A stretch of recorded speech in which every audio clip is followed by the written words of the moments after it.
कैसे हैं आप सभी? मैं आशा करती हूँ आप सभी स्वस्थ और प्रसन्न होंगे। आज हम हमारा पाठ कहानी लेखन को पढ़ेंगे और समझेंगे। तो आइए इस पाठ को प्रारंभ करते हैं। यह है हमारा पाठ 15 कहानी लेखन, स्टोरी राइटिंग।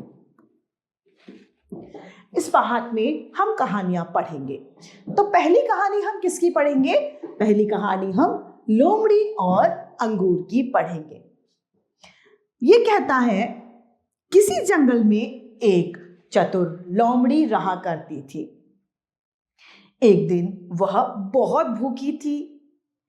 लोमड़ी खाना को ढूंढने के लिए इधर उधर बाग में जा पहुंचती है। बाग में अंगूर के गुच्छे लटके हुए थे, यानी अंगूर बहुत सारे झुंड में लटके हुए थे।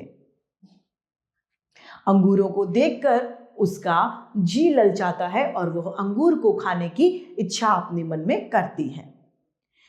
वह अंगूरों को खाकर अपनी भूख मिटाना चाहती है। वह सोचती है, मैं अंगूर खा लूंगी और अंगूर खाकर मेरा पेट भर जाएगा, मेरी भूख मर जाएगी। उसने बार बार छलांग लगाई। वह बार बार कूदी अंगूरों को खाने के लिए, अंगूरों को झपटने के लिए, लेकिन वह अंगूरों तक नहीं पहुंच पाई क्योंकि अंगूर के गुच्छे ऊंचे थे और लोमड़ी वहां तक नहीं पहुंच पाई। वह बार बार यह कार्य करती रही। वह यह भी नहीं चाहती थी कि मैं अपनी हार मानूं, लेकिन वह उस चीज को हासिल भी नहीं कर पा रही थी। तो वह चिढ़कर कहती है, ये अंगूर खट्टे हैं, मुझे यह खट्टे अंगूर नहीं खाने। यानी उसने ऐसा बहाना बनाया कि वह अपनी हार भी नहीं मानी और अंगूर भी उसने नहीं खाए, और यह कहकर वह आगे चली जाती है। इस कहानी से हमें यह शिक्षा मिलती है कि अपनी शक्ति की जांच करने के बाद ही कोई कार्य करना चाहिए। पहले हमें यह देख लेना चाहिए कि हम ये काम कर भी पाएंगे या नहीं। यदि नहीं तो हमें वो काम शुरू नहीं करना चाहिए। अब आती है हमारी दूसरी कहानी। यह कहानी है नटखट गोलू की। गोलू बड़ा नटखट था, यानी बड़ा शरारती था। वह बार बार पेड़ पे चढ़ने की कोशिश करता। तभी गोलू धड़ाम से गिर जाता। वह रोने लग गया। उसके दोस्त गिलहरी, खरगोश, चिड़िया, मधुमक्खी उसे चुप कराने के लिए वहां पर आते हैं। गिलहरी मूंगफली लेकर आती है, खरगोश अपने मित्र के लिए गाजर लेकर आता है, चिड़िया फूल लेकर आती है और गोलू चुप नहीं होता। तभी मधुमक्खी क्या करती है, एक डोने में शहद, डोना यानी एक पत्तल जैसी कटोरी जो होती है, जिसे हम डिस्पोजल बाउल कहते हैं, वह लेके आती है डोना, और उसमें शहद भर कर लाती है। शहद तो वैसे ही भालुओं को बहुत पसंद होता है।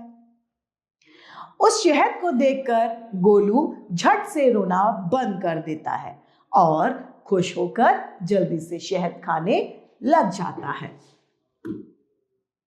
तो इस तरीके से हमारा ये कहानी दूसरी नटखट गोलू समाप्त होता है। आइए इसके अभ्यास कार्य को हम पढ़ते हैं। ये कह रहा है, चित्र को देखिए, वाक्यों को पूरा करते हुए कहानी लिखनी है। आप नीचे लिखे शब्दों की सहायता ले सकते हैं। एक बार एक प्यासा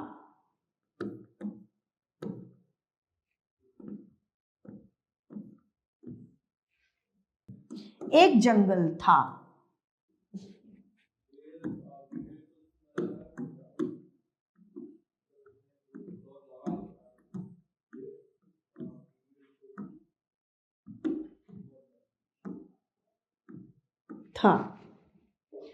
वह बहुत प्यासा था।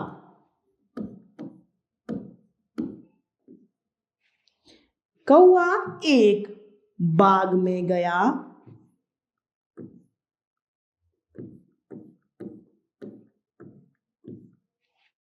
वहां उसने एक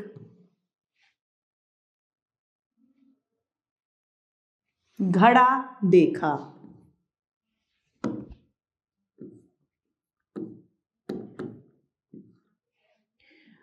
घड़े में पानी कम था। कौवे ने इधर उधर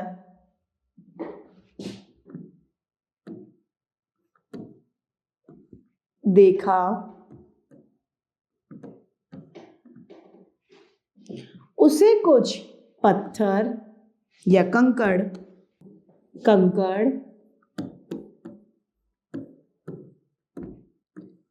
दिखाई दिए। कौवे ने चोंच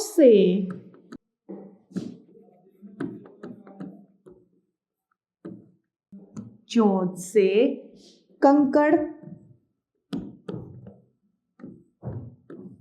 उठा कर घड़े में डाले। पानी ऊपर आ गया और कौवे ने पानी पी लिया और कौवा पानी पीकर उड़ गया। तो ये कहानी थी प्यासे कौवे की। इसका शीर्षक क्या होगा? प्यासा कौवा। तो ये कहानी इस तरीके से समाप्त होती है। कहानी के साथ साथ हमारा यह पाठ कहानी लेखन भी समाप्त होता है। मैं आशा करती हूँ आप सभी को यह पाठ भली भांति रूप से समझ में आया होगा। आज के लिए इतना ही, फिर मिलते हैं। धन्यवाद।